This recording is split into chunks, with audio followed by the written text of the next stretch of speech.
Ibiganiro by'amahoro mu Burundi burya ntibyatanguriye Arusha. Uwa 28 Nyandagaro umwaka wa 2000. Iyo wumvise iryo genekerezo wibuka iki? Bon, ushobora kuba utavyibuka naho butari uwavuba, ariko ntacu, reka tukwibutse. Uwo munsi niho haterwa igikumu ku masezerano ya Arusha nk'inzira yo gutorera umuti amatatu Burundi bwari bumazemo imyaka hafi 10. Ivyo masezerano turamaze kubigarukako, ariko ivyo tutaragarukako nubwo hakunze kuvugwa Arusha, ivyo biganiro siyo vyahereye. Ivyo rero nivyo tugira tubagire ku muriri. Tugira twifashishe ubushakashatsi bwakozwe n'ikigo Center for Humanitarian Dialogue. Jimmy Carter. Iyo sura hari ico muyiziko? Reka ndabafasha.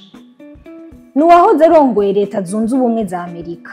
Uwo abicishije muri fondation yiwe hamwe n'umuryango w'ubumwe bwa Afrika hamwe n'uwari arongoye igihugu ca Mali Amadou Toumani Touré yarateguye inama yabereye i Cairo mu Misiri. Mu vy'iyo nama yize harimo kurabira hamwe ikibazo c'u Burundi.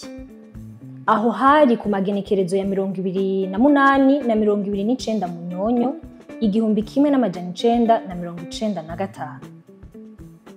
Ni muri iyo nama nyene hahavuye hiyumvirwa kugena Julius Nyerere yahoze ayoboye Tanzania nk'umuhuza mu magume yari mu Burundi. Kugira vyemere, Nyerere yabanje gusaba kwico gikorwa bo kimuhebera. Maze rero Carter na Toumani Touré babona gukura meza. Nyerere yahavuye yemezwa nk'umuhuza mu 1996 mu nama yabereye Tunis ku magenekerezo ya 16, 17 na 18 Ntwarante. Uku niko ibintu vyatanguye gufata inzira. Tubandanye ariko turabe ivyakurikiye. Uko biri kose iyi shusho hari ico muyiziko cane mwebwe abakatolika. Kubatayimenye ni y'umuryango Saint Egidio. Mushobora guca mwibaza muti kuki muzanye vya Saint Egidio? Turahindura ikiyago, turacavuga ivyerekeye ibiganiro. Inyuma ya Cairo, Tunis, eka mbere na Mwanza, i Roma, naho hari vyahabereye biteguwe n'umuryango Saint Egidio, naho ubwa mbere bitari byashizwe ahabona. Aho hari mu myaka ya 1996 n'1997. Vyahuza leta y'u Burundi n'umuhari CNDD wari urongowe na Leonard Nyangoma.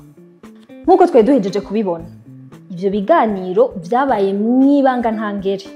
Ubona ko abo vyahuza barabana y'ingwe kandi bakitana n'amazina yo gutyozanya. Ivyo rero byari ibintu bidasanzwe kuko ryari rya mbere abantu bahora bahanganye mu ntambara bahura bakicarana bakanaganira. Ariko rero ivyo ntivyaramye kuko bidatevye haciye haduka kutumvikana hagati yabo. Bamwe n'abandi batangura kwagirizanya ko hariko abariko bavyitwaramwo nabi, gutyo ivyari mu kinyegero cyahabona. Naho bitashitse kure, ivyo biganiro vya Saint Egidio vyari vyatumye abo bahanganye bumvikana kuvyo bagiye kuganirako. Aha twovuga nko gusubiramwo igisoda, gusubira ku butegetsi bwemewe n'amategeko hamwe n'ikibazo c'ubutungane. Muti vyavuye bihereraho haba namba. Budakeye na kabiri mu 1998 neza na neza itariki 21 Ruheshi vya biganiro vyarusha twavuga kare vyavuye bitangura.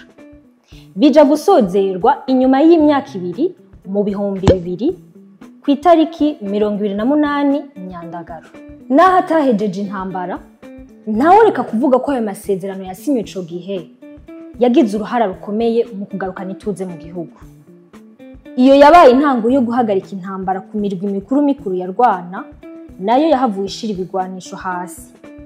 Aha twovuga nka CNDD-FDD yari irongowe na Pierre Nkurunziza yasinye amasezerano yo guhagarika intambara igenekerezo rya 16 Munyonyo 2003, na Paripehutu FNL yari irongowe na Agathon Rwasa yabikoze mu 2006 igenekerezo rya ndwi Nyakanga.